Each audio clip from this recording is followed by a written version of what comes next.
Dear students, आज के lecture में हम डिस्कस करेंगे sulphuric acid, manufacture of sulphuric acid and properties of sulphuric acid. बहुत इंपॉर्टेंट है board exam point of view से, और कम्पिटिटिव एग्जाम में भी यूजुअली इसके क्वेश्चंस पूछे जाते हैं। तो probability of this sulphuric acid being asked in the examination it is 99%, that's why it is very important. तो डिस्कस करते हैं सल्फ्यूरिक एसिड। सल्फ्यूरिक एसिड का फार्मूला होता है H2SO4। H2SO4। सल्फ्यूरिक एसिड को हम किंग ऑफ केमिकल्स कहते हैं, king of chemicals, not king of acids but king of chemicals. Means ये almost it reacts almost with everything, that's why it's called king of chemicals. तो formerly ancient times में sulphuric acid को कहा जाता था oil of vitriol. Oil of vitriol sulphuric acid को in ancient times कहा जाता था। How the name oil of vitriol came into existence? Because it was prepared, this sulfuric acid, oil of vitriol, it was prepared from green vitriol. It was prepared from green vitriol. What is green vitriol? It is iron sulfate heptahydrate, Fe2SO4, 7 times water, iron sulfate heptahydrate. It was subjected to heat. इसको heat करते थे ancient times. This method of preparation is quite long. Means it is ancient method of preparation. This is green vitriol. Green vitriol से हमें मिलता था sulphuric acid, और इसका नाम दिया जाता था ऑयल ऑफ वेट्रॉल। मीन्स ये माना जाता था ये एक किस्म का ऑयल निकलता है ग्रीन वेट्रॉल से, that's why it was named as oil of vitriol. The name oil of vitriol does not exist nowadays. It does not exist nowadays. That's why you do not find it in the book oil of vitriol in your text book.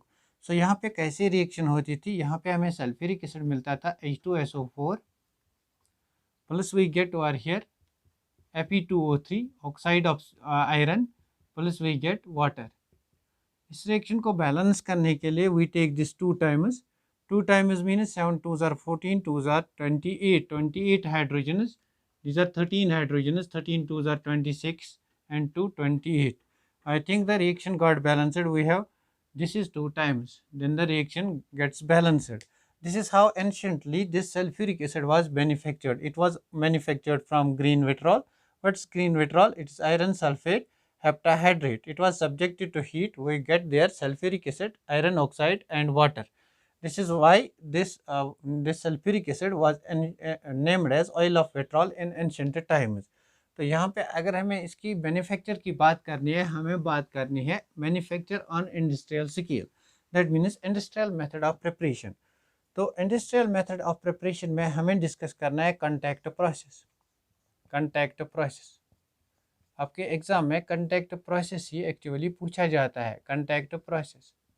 तो contact process में हम sulphuric acid को कैसे prepare करते हैं। Now see we treat sulphur with oxygen. First हम sulphur की oxidation करते हैं, sulphur with oxygen. This is step first, it gets converted into sulphur dioxide gas. This is step first. Step first involves oxidation of sulphur. अब question है ये sulphur हम कहाँ से लाते हैं। This sulphur is obtained in the form of ores such as pyrites, iron pyrite Fe2S, और copper pyrites. Means कहीं से भी लाते हैं, किसी भी ओर से हम लाते हैं इस सल्फर को। मीन्स ये जो हमारा सल्फर है इसके साथ बहुत ज़्यादा इम्प्योरिटीज़ प्रेजेंट होंगे। जो इम्प्योरिटीज़ यहाँ पे प्रेजेंट होंगे उनको हम कैसे निकालेंगे, will see that later on. लेकिन पहला स्टेप जो यहाँ पे होता है, first step involves oxidation of sulphur, it gets converted into sulphur dioxide. Number second step, that is the most important step, step second. This is the most important step. Step second में क्या होता है, ये जो हमारा SO2 होता है इसके हम फर्दर ऑक्सीजन से रिएक्शन करते हैं, we get SO3. This step is reversible in nature and this step is exothermic in nature, means del H for this step is negative. In this step energy is released, heat is released. This step, it's very important, conditions are applied to this step only. We know that we apply conditions to a system which is under reversible conditions in which both forward and backward reaction takes place. Now this is forward reaction, this is backward reaction.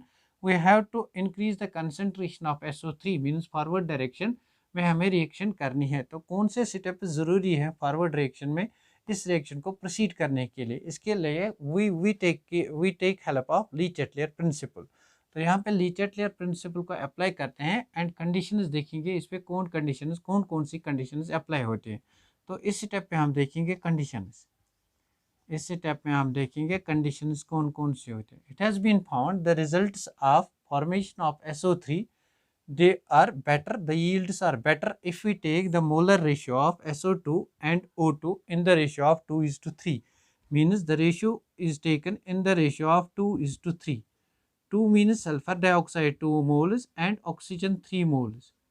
Ratio in the ratio of 2 is to 3, the yields are found to be better. Means we have to take this 2 times and this 3 times, then the results of formation of SO3 has been found to be better. Therefore, if you are asked what is the ratio of sulfur dioxide and oxygen in contact process during the formation of SO3, it is 2 is to 3. 2 is to 3 means we have 4 oxygens over here, 6 oxygens over here, 6 plus 4 is equal to 10, then this becomes 5 times. Or you can balance this reaction, you will balance it like this.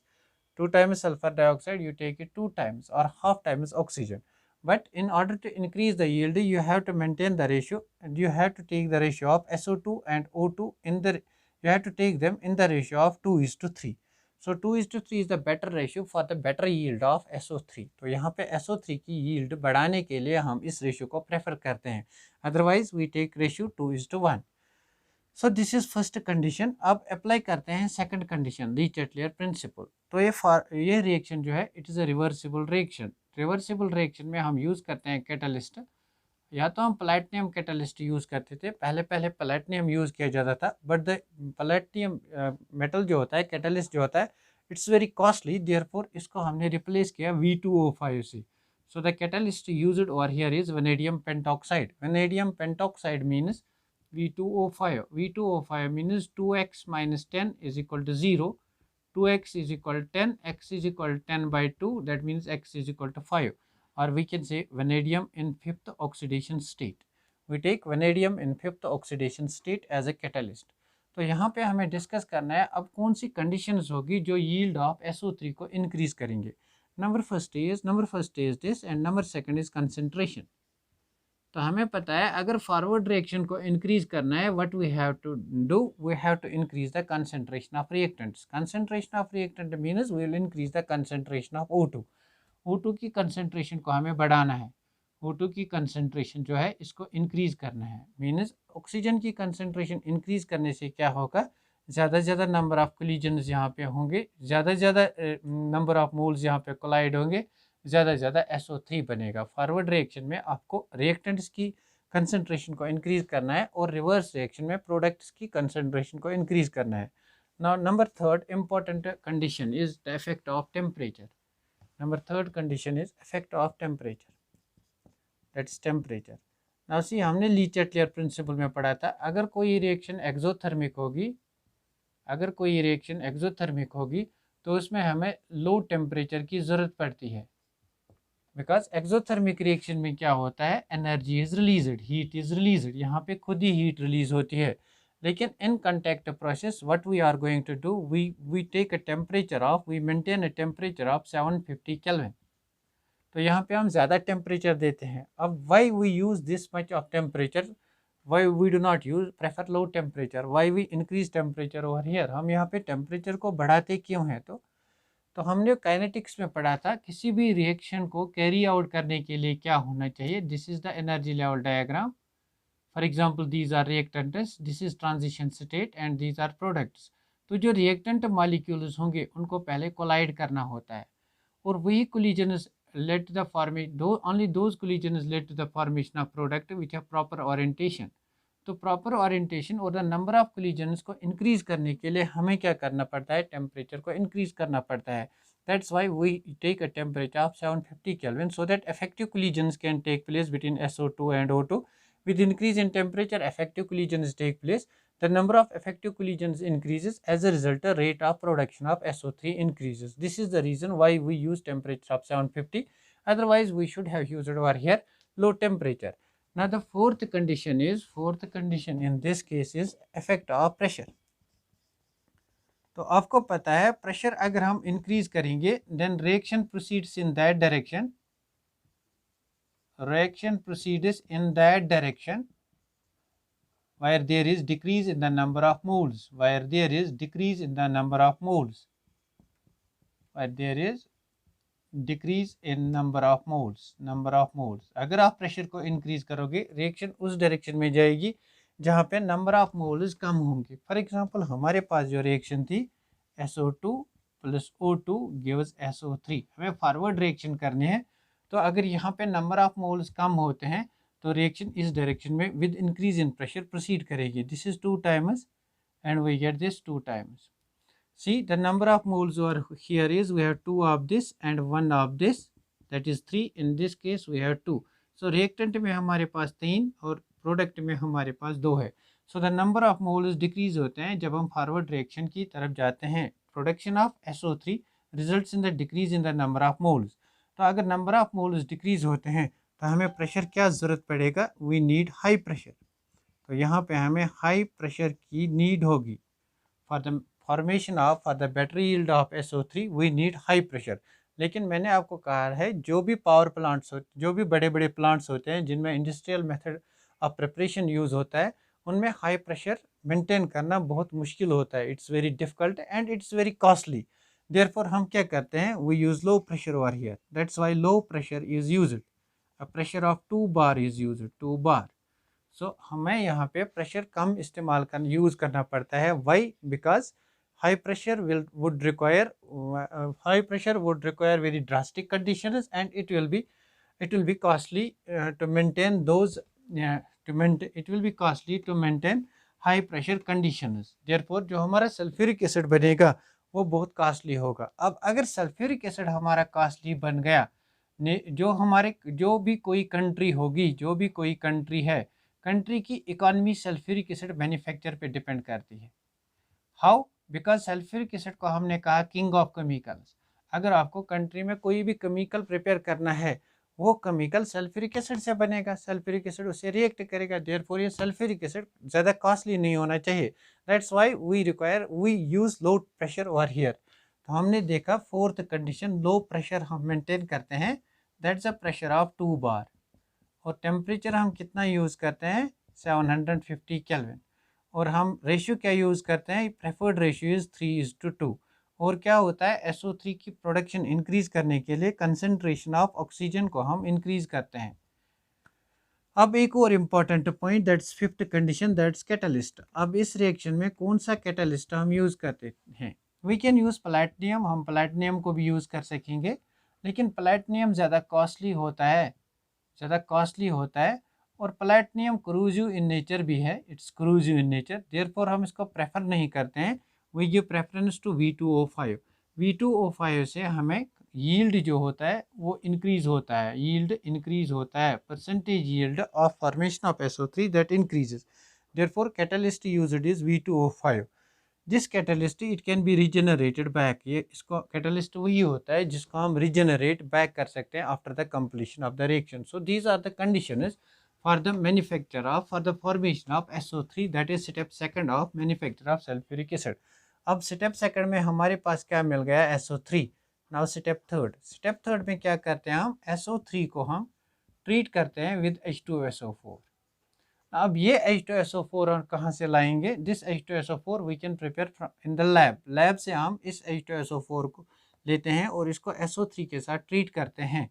We get over here a compound H2S2O7, this is called oleum, this compound is called oleum. आपको याद होगा ये compound मैंने पढ़ाया था जब हमने sulphonation of phenols की थी। This is the oleum, we use it there, इसको ओलियम कहते हैं। इस ओलियम को हम in the last step what we do, this oleum H2S2O7 we treat it with water, we get 2 equivalents of H2SO4। हमने यहाँ से एक इक्विवेलेंट दिया और हमने यहाँ से 2 इक्विवेलेंट मतलब प्रोड्यूस किए। That's why we produce it in on industrial scale, means 1 mole से 2 मोल बनाए, ज़्यादा क्वांटिटी में बनाया। ये सल्फ्यूरिक एसिड हम किसी भी डिज़ायर्ड कंसनट्रेशन का बना सकते हैं। We can make this sulphuric acid of any desired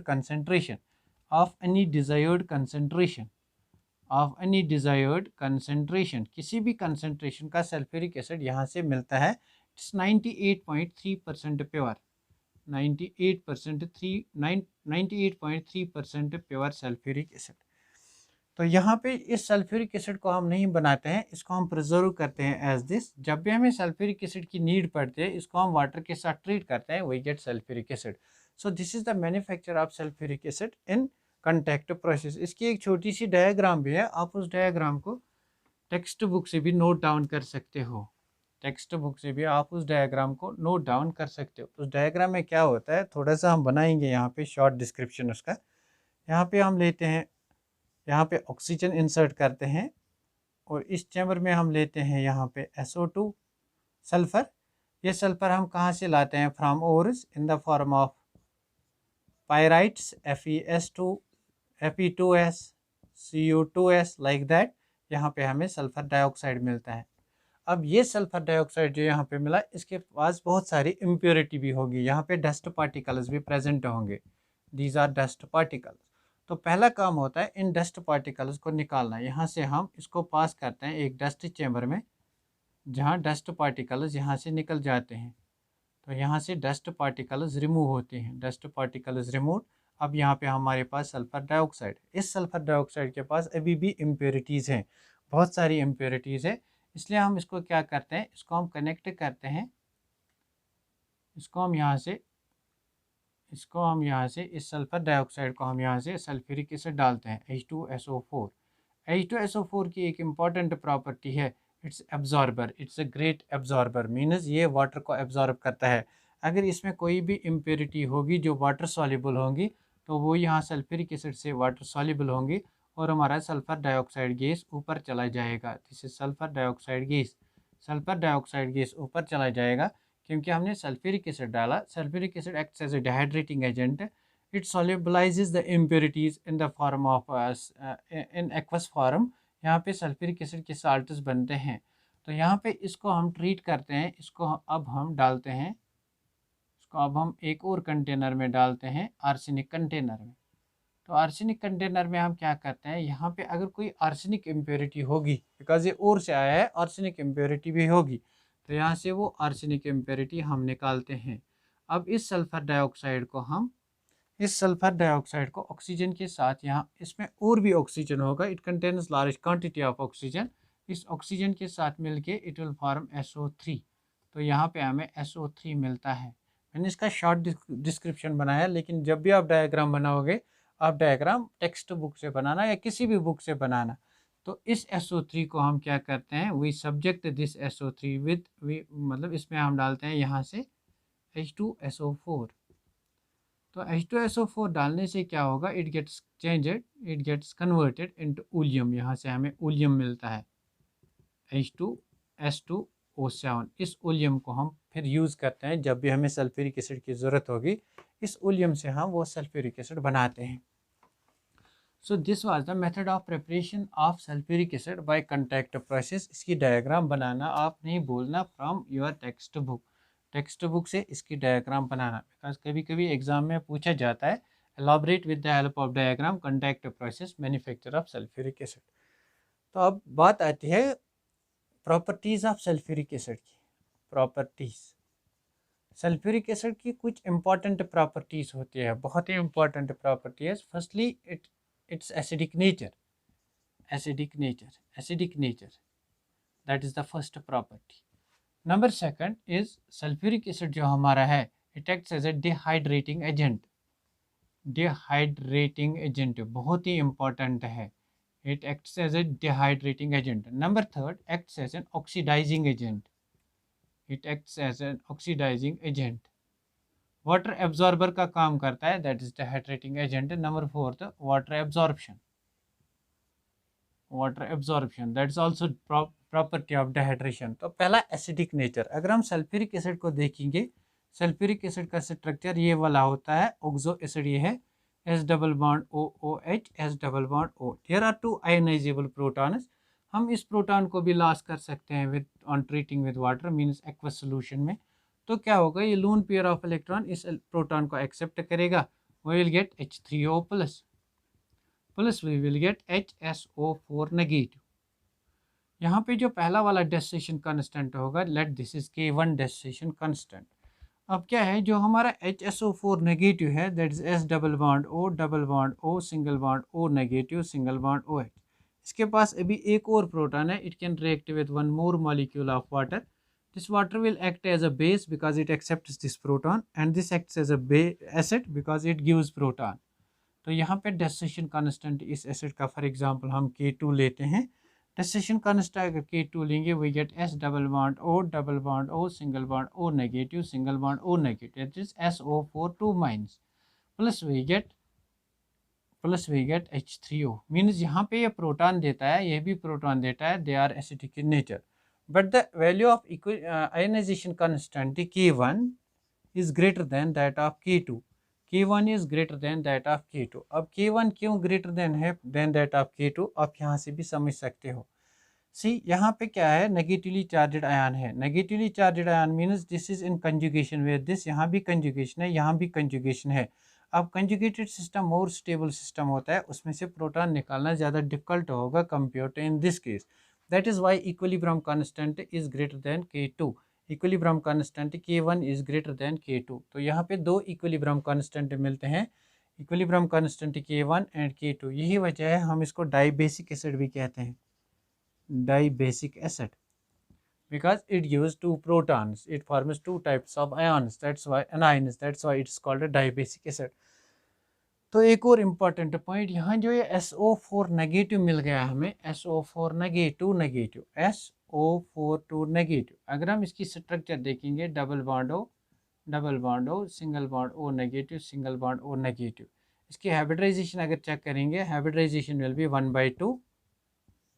valence electrons of sulphur 6, monovalent group नहीं है, ये सारे ऑक्सीजन एटम्स डाइवैलेंट है. -2 means +2, that means 8/2, that means 4, that means sp3. It has a perfect perfect tetrahedral geometry. SO4 2 negative has perfect tetrahedral geometry. So अगर हमने यहाँ पे to types of मतलब अनाइन्स बनाए तो यहाँ पे क्या होगा, यहाँ से भी किसी मेटल के साथ रिएक्ट करेगा, फॉर एग्जांपल सोडियम के साथ, वी विल गेट NaHSO4. अगर यहाँ से रिएक्ट करेगा तो यहाँ पे कितने सोडियम आयन्स की ज़रूरत पड़ेगी, 2 सोडियम आयन्स की. We will get Na2SO4. Means it forms two types of salt. Sulphuric acid always form two types of salts. One is called sodium metal sulfate, other is called metal bisulfate. For example, sodium sulfate and sodium bisulfate.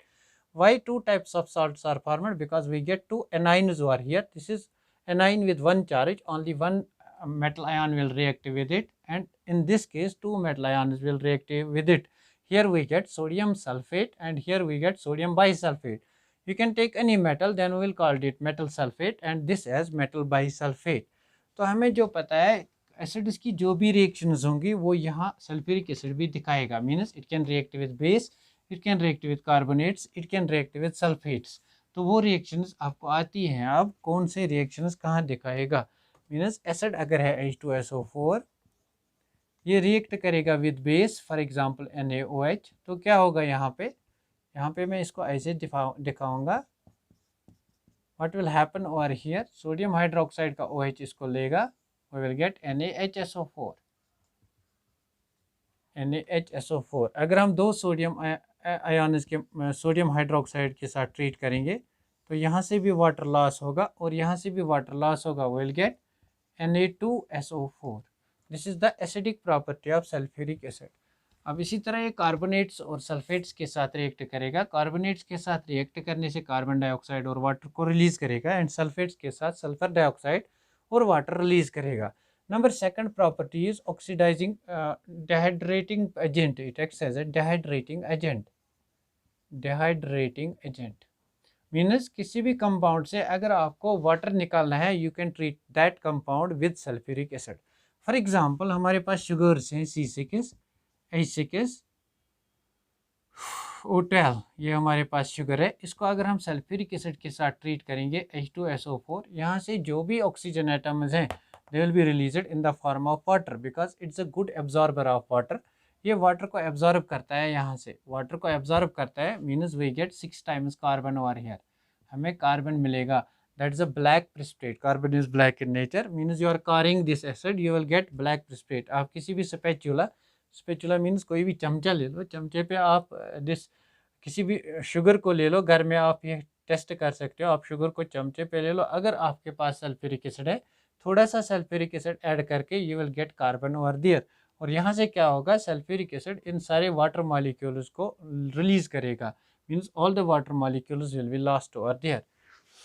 तो यहाँ पे हमने क्या देखा, this is the dehydrating property. ये वजह है, अगर आप सल्फ्यूरिक एसिड को वाटर में डालोगे, इट फॉर्म्स H2SO4 मोनोहाइड्रेट, अगर और वाटर डालोगे it will form H2SO4 dihydrate, अगर और वाटर डालोगे it will form H2SO4 trihydrate, like that. Means water को ये अपने अंदर एब्जॉर्ब करता है। यही वजह है, this is the main reason. हाँ, जब भी हम एसिड और सल्फ्यूरिक एसिड और वाटर को मिक्स करते हैं, तो हमें क्या करना पड़ता है, हमें सल्फ्यूरिक एसिड को वाटर में डालना पड़ता है by drop wise, because water is a good absorber of heat, this reaction is exothermic in nature. तो this is dehydrating property of sulphuric acid. अब इसकी ऑक्सीडाइजिंग प्रॉपर्टी को डिस्कस करते हैं। ऑक्सीडाइजिंग प्रॉपर्टी को डिस्कस करते हैं। Oxidising property, oxidising property. तो सल्फ्यूरिक एसिड की ऑक्सीडाइजिंग प्रॉपर्टी कहाँ से आती है, H2SO4 it dissociates, it gives SO2 plus H2O, और यहाँ से हमें नेसेंट ऑक्सीजन मिलता है। This nascent oxygen is responsible for oxidising properties, it is responsible for oxidising property, it's a very good oxidising agent. This nascent oxygen is responsible for oxidising agent property of sulphuric acid. तो यहाँ पे ये बात हमें समझ में आई। अब किस चीज़ का ये ऑक्सीडेशन कर सकता है, नंबर फर्स्ट, कार्बन को कार्बन डाइऑक्साइड में कन्वर्ट करता है। ये ऑक्सीजन कहाँ से आया, सल्फ्यूरिक एसिड से, मीन्स ये हमारे पास कार्बन है, ऑक्सीजन के साथ ट्रीट किया, this oxygen we obtained from sulphuric acid, it gets changed into carbon dioxide. अगर आप इसकी पूरी रिएक्शन देखना चाहते हो, you can write it like this, इन दोनों को कंबाइन करो, ऑक्सीजन ऑक्सीजन को काटो, यहाँ पे आप carbon plus H2SO4, it gives क्या मिला यहाँ पे, SO2 plus carbon dioxide plus water. यहाँ पे कार्बन जो जीरो ऑक्सीडेशन स्टेट में है comes into +4 oxidation state, that's why इसकी ऑक्सीडेशन हो गई। सल्फ्यूरिक एसिड ने ऑक्सीडेशन की, जो सब्सटेंस ऑक्सीडेशन करता है दैट्स ऑक्सीडाइजिंग एजेंट, खुद ये रिड्यूस हुआ SO2 में, therefore it's a type of redox reaction. ये हमने एक रिएक्शन यहाँ पे डिस्कस की। Similarly it can react with sulphur, it can convert sulphur into sulphur dioxide, sulphur को ये सल्फर डाइऑक्साइड में कन्वर्ट करेगा। तो यहाँ पे अगर रिएक्शन को बैलेंस करना है, ऑक्सीजन से oxygen cancel, sulphur will react with H2SO4, it will give twice SO2 plus water, this is the reaction. Similarly एक और रिएक्शन अगर यहाँ पे डिस्कस करेंगे, फास्फोरस को ये P2O5 ऑक्साइड बनाएगा, फास्फोरस P4, इसको रिएक्ट करो with oxygen, it will form P2O5, और you can write it P4O10 because it then exists in the form of dimer. तो यहाँ पे इस रिएक्शन को अगर बैलेंस करेंगे, दिस इज P2O5 और you can write P4O10, so that it is easy to, यहाँ पे कितने ऑक्सीजन मॉलिक्यूल्स नीड हो गए, कितने ऑक्सीजन एटम्स की नीड पड़ गई, 10। सो यहाँ पे इस रिएक्शन को 10 से मल्टीप्लाई करना है, that means we use then this 10 and this 10 times gets cancel out, we use P4। इस रिएक्शन को बैलेंस करो, P4 plus 10 times H2SO4, it gives 10 times sulphur dioxide plus 10 times water plus P4O10। This is how we get the oxidising reactions of sulphuric acid. एक और important reaction होती है sulphuric acid की। Sulphuric acid क्या करता है, किसी भी साल्ट से उस एसिड को निकालता है जो मोर वोलेटाइल होता है। हमने पहले भी देखा था H2SO4, it is less volatile, it is less volatile, और जो मोर वोलेटाइल एसिड्स होंगे, मोर वोलेटाइल एसिड्स, उनको ये डिस्प्लेस करेगा sulphuric acid from their salts, displaces more volatile acids या releases more volatile acids from their salts. मतलब कहने की बात क्या है, फॉर एग्जांपल हमारे पास NaCl है, अगर हम इसको H2SO4 के साथ ट्रीट करेंगे तो ये वाला साल्ट जो है ये कहाँ से आया होगा, this salt is formed from NaOH base and HCl। तो यहाँ पे जो एसिड है दैट्स HCl, HCl जो होता है, it is less volatile, it is more volatile than sulphuric acid. Since HCl is more volatile, यहाँ पे डिस्प्लेस होगा HCl, means it displaces more volatile acids from their salt. ये salt है, इस salt में एसिड HCl है, HCl ज़्यादा volatile है, इसको ये डिस्प्लेस करेगा। और यहाँ पे क्या मिलेगा हमें, Na, इसको 2 टाइम्स ले लो, दिस इज 2 टाइम्स Na2SO4। तो what is the reaction, sulphuric acid displaces more volatile acids from their salts. जो एसिड्स ज़्यादा वोलाटाइल होंगे उनको ये डिस्प्लेस करता है फ्रॉम देयर साल्ट्स। एक और इम्पॉर्टेंट रिएक्शन होती है सल्फ्यूरिक एसिड की, जो भी हाइड्रोजन से ऊपर इलेक्ट्रोकेमिकल सीरीज में जो भी एलिमेंट्स हैं उनको ये डिस्प्लेस करता है, उनको ये डिस्प्लेस करता है। For example we have zinc, उनको मतलब उनसे रिएक्शन करता है। अगर हम जिंक को H2SO4 के साथ ट्रीट करेंगे, all those elements which lie above hydrogen in electrochemical series, अगर वो H2SO4 के साथ रिएक्ट करते हैं, इनको हम एक्टिव मेटल्स कहते हैं। If active metals react with H2SO4 then what happens, they evolve hydrogen gas. Hydrogen gas is evolved plus we get zinc sulfate. Similarly अगर हमारे पास कॉपर सल्फेट है, H2SO4 है, इसको हम कॉपर के साथ ट्रीट करेंगे तो यहाँ पे क्या मिलेगा, copper is an active metal because its position is above hydrogen in electrochemical series. तो यहाँ पे कॉपर सल्फेट बनेगा plus we get H2। Similarly अगर हमारे पास सोडियम है, we treat it with H2SO4, इसको 2 टाइम्स ले लो, we get Na2SO4 plus we get H2 gas. Similarly you can treat it with magnesium, you can show all types of reactions. अब एक important reaction है इस sulphuric acid की जो competitive exam में पूछी जा सकती है, that is the most important reaction of sulphuric acid. तो उस रिएक्शन को लिखते हैं, सल्फ्यूरिक एसिड की एक इम्पॉर्टेंट रिएक्शन है, उस रिएक्शन को लिखते हैं। अगर हम पोटेशियम फेरोसाइनाइड को सल्फ्यूरिक एसिड के साथ हीट करेंगे, potassium ferrocyanide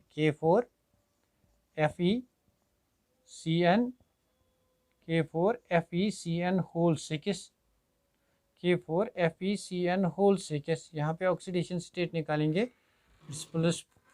is plus 4, this is -4। अगर हम इसको ट्रीट करते हैं विद सल्फ्यूरिक एसिड, यहाँ पे आज आपका होमवर्क ये है, ये जो कंपाउंड यहाँ पे मैंने लिखा, इस कंपाउंड की आप हाइब्रिडाइजेशन निकालना, इस कंपाउंड की आपको ये निकालना है nature, means whether it is high spin और लो सिपेन। इस कंपाउंड का आपको मैग्नेटिक मोमेंट निकालना है। इस कंपाउंड में आपको नंबर ऑफ अनपेयर्ड इलेक्ट्रॉन्स निकालने हैं, नंबर ऑफ अनपेयर्ड इलेक्ट्रॉन्स। इस कंपाउंड की ये इंफॉर्मेशन आपको निकालनी है फ्रॉम क्रिस्टल फील्ड थ्योरी है, और इसका इलेक्ट्रॉनिक कॉन्फ़िगरेशन निकालना है, मीन्स इलेक्ट्रॉन, ये सब आप निकाल सकते हो फ्रॉम वीबी थ्योरी। लेकिन इलेक्ट्रॉनिक कॉन्फ़िगरेशन निकालने के लिए आपको CFT ज़रूरत होगी, CFT की नीड पड़ेगी। CFT में मैंने सिखाया है how to write the electronic configuration, तो ये आपका होमवर्क है क्योंकि मैंने ये पढ़ाया है कोऑर्डिनेशन में। तो this is very important reaction, यहाँ पे CO गैस रिलीज होता है। इस रिएक्शन को लिखते हैं, इस रिएक्शन को अगर लिखेंगे, we get K2SO4 FeSO4 plus water. In this reaction the product is K2SO4 plus FeSO4, ये आपको पूरा याद नहीं रखना है, आपको एक ही पॉइंट याद रखना है, plus ammonium sulphate NH4 whole twice SO4 plus you get carbon monoxide. बस this is important, this reaction gives carbon monoxide. आपको पूछा जाएगा एग्जाम में, अगर सल्फ्यूरिक एसिड को किस 4 फॉर एग्जांपल सब्सटेंस के साथ रिएक्ट करेंगे, then which will lead to the formation of CO. This reaction leads to the formation of CO. तो यहाँ पे हमने डिस्कस ख़त्म किया किसका, सल्फ्यूरिक एसिड का। सल्फ्यूरिक एसिड के बारे में जो भी डिस्कशन था वो हमने यहाँ पे ख़त्म किया। Let us discuss now oxo acids of sulphur. अब हम डिस्कस करेंगे ऑक्सो एसिड्स ऑफ सल्फर।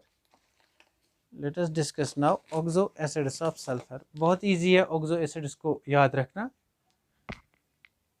बहुत इजी है ऑक्सो एसिड्स को याद रखना, oxo acids of sulphur.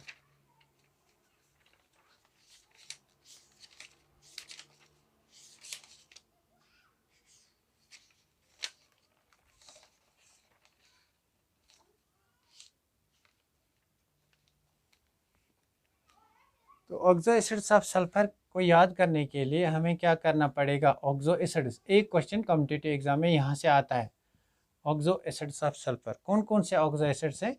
H2SO3, पहले ये नोट डाउन करेंगे। H2SO4, we have H2SO5, we have H2S2O6, H2S2O7, H2S2O8। इनको आपको याद रखना है, ये वाले ऑक्सो एसिड्स। तो इनमें आपको सिर्फ एक की स्ट्रक्चर याद रखनी है, बाकी आप सारे खुद ही बना सकते हो। तो याद किसकी स्ट्रक्चर याद रखनी है? H2SO4 की। इसको कहते हैं सल्फ्यूरिक एसिड, सल्फ्यूरिक एसिड। तो सल्फ्यूरिक एसिड की स्ट्रक्चर क्या होती है? S double bond O, double bond O, single bond OH, single bond OH, single bond OH, single bond OH। ये सल्फ्यूरिक एसिड है। अब आपको यहाँ से बनाना है H2SO3। H2SO3 means this is H2S1 2 3 4, H2SO4। अब H2SO4 से अगर हम H2SO3 में जाएंगे तो एक ऑक्सीजन कम पड़ता है, मीन्स आपको ये वाला ऑक्सीजन रिमूव करना है। अगर हम इस ऑक्सीजन को रिमूव करेंगे, we will get S double bond O, single bond OH, single bond OH। तो this is called sulphurous acid, this is called sulphurous acid. बहुत इजी है, आपको सिर्फ सल्फ्यूरिक एसिड बनाना है, उससे आपको सल्फ्यूरस एसिड बनाना है। सल्फ्यूरस में एक ऑक्सीजन कम है, that's Y oxidation state differs. यहाँ पे अगर ऑक्सीडेशन स्टेट चेक करोगे, this is -2, this is -2, this is -1, this is -1, -2 यहाँ +2 आएगा, -1 यहाँ +1 आएगा, -2 +2, -1 +1, -2 +2, -1 +1। तो सल्फर की ऑक्सीडेशन स्टेट क्या है? 2 + 2 4 + 1 5 + 1 6। तो H2SO4 में सल्फर की ऑक्सीडेशन स्टेट क्या है? It is +6। Sulphur is in +6 oxidation state. अगर यहाँ ऑक्सीडेशन स्टेट डिस्कस करेंगे, it's -2, it is +2, -1 +1, -1 +1, 2 + 1 + 1 that is +4। अगर आपसे ये क्वेश्चन पूछा जाएगा दोनों में से सबसे ज़्यादा ऑक्सीडाइजिंग नेचर किसका है, then this will be more oxidising. जितनी ज़्यादा ऑक्सीडेशन स्टेट होती है उतना ऑक्सीडाइजिंग एजेंट ज़्यादा काम करता है। This is more oxidising agent than this has more oxidising agent property than this. Why? Because oxidation state is greater. तो यहाँ पे हमने ये बात सीखी, ऑक्सीडाइजिंग नेचर किसका ज़्यादा होगा? जिसकी ऑक्सीडेशन स्टेट ऑक्सो एसिड्स में ज़्यादा होगी, that will be more oxidising in nature. अब हमें बनाना है H2SO5, मीन्स H2SO4 को एक ऑक्सीजन ऐड करना है। तो ऑक्सीजन कहाँ से ऐड कर सकते हैं? एक और बॉन्ड नहीं बना सकते हैं, because sulphur can form only how many bonds? 1 2 3 4 5 6। Therefore the only probabilities, हम क्या करेंगे, हम इस H2SO5 को सल्फ्यूरिक एसिड की तरह लिखेंगे और बीच में एक O ऑक्सीजन से एक और ऑक्सीजन जोड़ेंगे, then this linkage is called peroxide linkage. Peroxide linkage means it is peroxo sulphuric acid, peroxo sulphuric acid. Sulphuric acid से हमने पेरोक्सो बनाया, इट्स कॉल्ड पेरोक्सो मोनो। एक ही पेरोक्साइड ग्रुप है, peroxo mono sulphuric acid, peroxo mono sulphuric acid. Now see, यहाँ पे इसको कहते हैं कारोज एसिड भी, it is commonly known as Caro's acid, Caro's acid. अब आप याद कैसे रखोगे इनमें से कौन सा कारोज एसिड है? बिकॉज एग्जाम में, कॉम्पिटिटिव एग्जाम में पूछा जाता है which of the following is Caro's acid. तो कारोज में आप ऐसे करो, this is 1 alphabet, second, third, 4 5, there are 5 alphabets. तो यहाँ पे भी 5 ऑक्सीजन एटम्स हैं। जहाँ भी 5 ऑक्सीजन एटम्स होंगे वहाँ पे कारोज एसिड होगा, बिकॉज कारोज में भी 5 ऑक्सीजन एटम्स हैं। तो यहाँ पे हमने सीखा हम कैसे इन 3 ऑक्सो एसिड्स को बनाते हैं। अब बारी आती है H2O6 की, H2S2O6 की बारी आती है, H2S2O6 H2S2O6, H2S2O7, H2S2O8। ना H2S2O6 को कैसे बनाएंगे? सी, हमारे पास क्या कंपाउंड है? Sulphuric acid, S double bond O, single bond OH, single bond OH। ये हमारे पास सल्फ्यूरिक एसिड है। अगर हम यहाँ पे इस S डबल बॉन्ड O को S डबल बॉन्ड S से रिप्लेस करेंगे तो हमारे कंपाउंड की फार्मूला आ गई H2S2O3। H2S2O3, H2S2O3। अगर हम यहाँ पे डबल बॉन्ड O को रिप्लेस करेंगे S से, देन इट इज़ H2S2O3। अगर हम यहाँ पे डबल बॉन्ड O रखेंगे तो कंपाउंड की फार्मूला क्या होगी, H2SO4। ना this group SS bond it's called थायो ग्रुप, इट्स कॉल्ड थायो। दिस कंपाउंड इज कॉल्ड, अगर इसमें हम एनाइन बनाएंगे तो यहाँ से ऑक्सीजन रिलीज होगा, यहाँ से ऑक्सीजन रिलीज होगा, we get H2O3, we get H2O3 2 negative ion, यहाँ से हमें H2O3 2 नेगेटिव आयन मिलेगा। This is called thiosulphate ion, thiosulphate, this is called thiosulphate. इसलिए मैंने कल कहा था Na2S2O3 it is thiosulphate, this is called thiosulphate ion. तो इस सल्फ्यूरिक एसिड को थायोसल्फ्यूरिक एसिड कहते हैं, thiosulphuric acid, this acid is known as thiosulphuric acid. तो एक और यहाँ पे आया H2S2O3, this is called thiosulphuric acid. Thio इसको कहते हैं, थायो वहाँ पे यूज़ करते हैं जहाँ पे SS डबल बॉन्ड होगा। अब हमें बनाना है H2S2O6। H2S2O6 को बहुत इजी वे से हम बना सकेंगे। कैसे, हम दो सल्फर एटम्स लेंगे, this is sulphur and sulphur, इसमें डबल बॉन्ड O है, इसमें भी डबल बॉन्ड O है, इसमें भी डबल बॉन्ड O है, इसमें भी डबल बॉन्ड O है, यहाँ भी OH है, यहाँ भी OH है। अब इन दोनों सल्फर एटम्स को ज्वाइन करेंगे, मीन्स H2S2O6 जो है इट कंटेन्स 1 SS बॉन्ड, बहुत इंपॉर्टेंट है। Which of the following contains SS linkage, then this is the oxo acid which contains SS linkage, there is present 1 SS linkage, 1 SS bond। तब अगर हमें बनाना है H2S2O7 को, similarly double bond O, double bond O, single bond OH, S double bond O, double bond O, single bond OH। अब हमारे पास 6 oxygen atoms आ गए, एक और ऑक्सीजन इंट्रोड्यूस करना है, that is O, this oxygen linkage, then this acid contains 1 SOS bond, this oxygen contains 1 SOS bond. तो question आएगा, given the compounds first and second, the number of SS and SOS bonds present in these two compounds are, this is 1 and 1। अब इस compound को बनाना है, एक और oxygen को introduce करना है, कहाँ से करेंगे, यहाँ से पेरोक्साइड बनाएंगे, S double bond O, double bond O, single bond OH, O O double bond O, double bond O, single bond OH, यहाँ से हमने पेरोक्साइड बनाया। ना सी यहाँ पे इस कंपाउंड को मार्शल्स, एक कंपाउंड को मार्शल्स एसिड कहते हैं, Marshall, this Marshall acid, Marshall's acid. तो मार्शल में कितने अल्फाबेट्स हैं, 1 2 3 4 5 6 7, तो यहाँ पे 7 ऑक्सीजन एटम्स है, इट्स कॉल्ड मार्शल्स एसिड। तो यहाँ पे हमने डिस्कस खत्म किया इसका सल्फ्यूरिक एसिड मैन्युफैक्चर का और ऑक्सो एसिड ऑफ सल्फर का हमने डिस्कशन खत्म किया। अब एक लेक्चर रह गया ऑक्सीजन फैमिली में, जिसमें हम डिस्कस करेंगे nature of oxides and nature of halides. That will mark the end of this oxygen family. Thanks for watching this. Please like, share and subscribe.